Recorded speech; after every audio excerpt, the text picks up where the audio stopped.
sachant d'abord et avant tout que je n'atteindrai point ainsi une vérité absolue et démontrable et susceptible de convaincre mes adversaires, mais une image contenant un homme en puissance et favorisant ce qui de l'homme me paraît noble, en soumettant à ce principe tous les autres. Or il est bien évident que ne m'intéresse point de soumettre, en faisant de l'homme celui qui consomme et produit la qualité de ses amours, la valeur de ses connaissances, la chaleur de ses joies, à l'accroissement de son tour de ventre, bien que je prétende lui fournir le plus possible sans qu'il y ait la contradiction, ni subterfuge. De même que ceux qui s'occupent de son tour de ventre prétendent ne point en mépriser l'esprit. Car mon image, si elle est forte, se développera comme une graine, et en conséquence, elle est capitale à choisir. Et où as-tu connu pente vers la mer qui ne se transforma point en navire? De même que les connaissances ne me paraissent point devoir l'emporter, car il est autre chose d'instruire et d'élever, et je n'ai point constaté que sur la somme des idées reposa la qualité d'homme, mais sur la qualité de l'instrument qui permet de les acquérir. Car tes matériaux seront toujours les mêmes, et aucun n'est à négliger. Et des mêmes matériaux, tu peux tirer tous les visages. Quant à ceux qui reprocheront au visage choisi d'être gratuit et de soumettre les hommes à l'arbitraire, comme de les convier de mourir pour la conquête de quelque oasis inutile sous prétexte que la conquête leur est belle, je répondrai qu'est hors d'atteinte toute justification, car mon visage peut coexister à tous les autres tout aussi vrai, et nous combattons en fin de compte pour des dieux, lesquels sont choix d'une structure à travers les mêmes objets. Et seuls nous départageraient la révélation et apparition d'archanges, laquelle est de mauvais guignol, car si Dieu me ressemble pour se montrer à moi, il n'est point Dieu. Et s'il est Dieu, mon esprit le peut lire, mais non mes sens. Et s'il est de mon esprit de le lire, je ne le reconnaîtrai que par son retentissement sur moi, comme il en est de la beauté du temple. Et c'est à la façon de l'aveugle qui se guide vers le feu avec ses paumes, lequel feu ne lui est point connaissable par autre chose que son propre contentement, que je le chercherai et le trouverai. Si je dis que Dieu, m'ayant sorti de lui, sa gravitation m'y ramène. Et si tu vois prospérer le cèdre, c'est qu'il trempe dans le soleil, bien que le soleil n'ait point de signification pour le cèdre.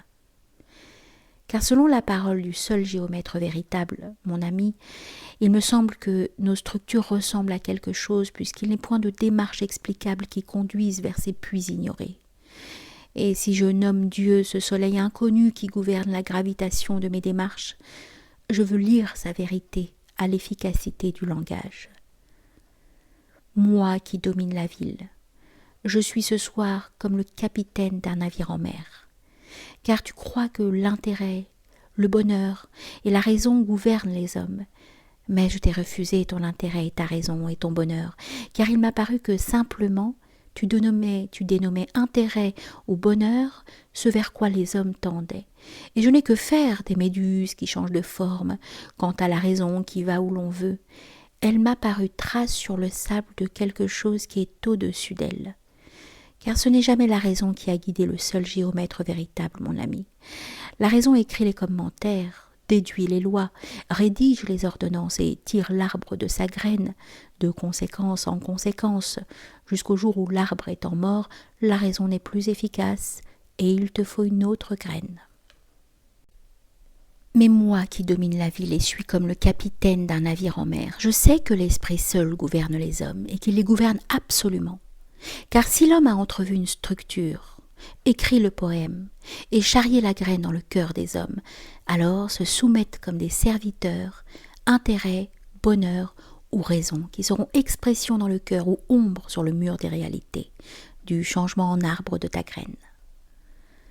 Et contre l'esprit, il n'est point en ton pouvoir de te défendre. Car si je t'installe sur telle montagne et non telle autre, comment vas-tu nier que les villes et les fleuves font tel arrangement et non un autre puisque simplement cela est?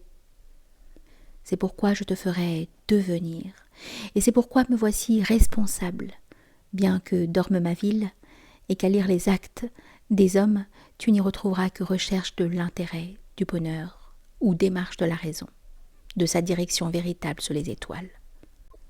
Car la direction qu'ils ont prise, ils ne la connaissent point, croyant agir par intérêt ou par goût du bonheur ou par raison, ne sachant point que raison, goût du bonheur ou intérêt changent et de forme et de sens selon l'Empire, et que dans celui que je leur propose, l'intérêt est d'être animé comme pour l'enfant de jouer le jeu le plus exaltant, le bonheur de s'échanger et de durer dans l'objet de sa création, et la raison de légiférer avec cohérence. La raison de l'armée, c'est le règlement de l'armée qui fait de telle façon et non d'une autre retentir les choses les unes sur les autres. La raison d'un navire, c'est le règlement du navire. Et la raison de mon empire, c'est l'ensemble des lois, des coutumes, des dogmes, des codes qui me feront ainsi, et avec cohérence, retentir les choses les unes sur les autres. Mais mien, un et indémontrable, est le son qui rendra ce retentissement. Mais peut-être demanderas-tu, pourquoi ta contrainte ? Lorsque j'ai fondé un visage, il faut qu'il dure. Quand j'ai pétri un visage de terre, je le passe au four pour le durcir et qu'il soit permanent pendant une durée suffisante, car ma vérité, pour être fertile, doit être stable. Et qui aimerais-tu si tu changes d'amour tous les jours ? Et où seront tes grandes actions ? Et la continuité seule permettra la fertilité de ton effort, car la création est rare, mais s'il est quelquefois urgent qu'elle te soit donnée pour te sauver, il serait mauvais qu'elle t'atteignît chaque jour. Car pour faire naître un homme, il me faut plusieurs générations. Et sous prétexte d'améliorer l'arbre, je ne le tranche pas chaque jour pour le remplacer par une graine. Et en effet, je ne connais que des êtres qui naissent, vivent et meurent. Et tu as assemblé des chèvres, des moutons, des demeures et des montagnes, et aujourd'hui de cet assemblage naîtra un être neuf, et qui changera le comportement des hommes. Et il durera, puis s'épuisera et mourra, ayant usé son don de vivre. Et la naissance est toujours pure création, feu du ciel descendu et qui anime. Et la vie ne va point selon une courbe continue, car il est devant toi cet œuf. Puis il évolue de proche en proche, et il est une logique de l'œuf. Mais vient la seconde où sort le cobra et tous les problèmes pour toi sont changés. Car il est des ouvriers dans le chantier et assemblage de pierres, et il est une logique de l'assemblage des pierres.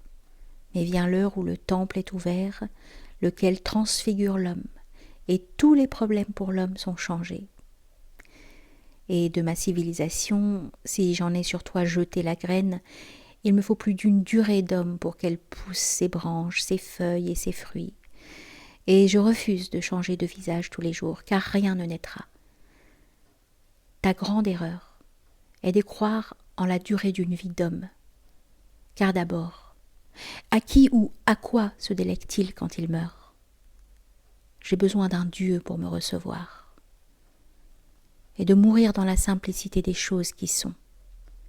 Et mes oliviers l'an d'après feront leurs olives pour mes fils. Et me voilà calme à l'heure de la mort.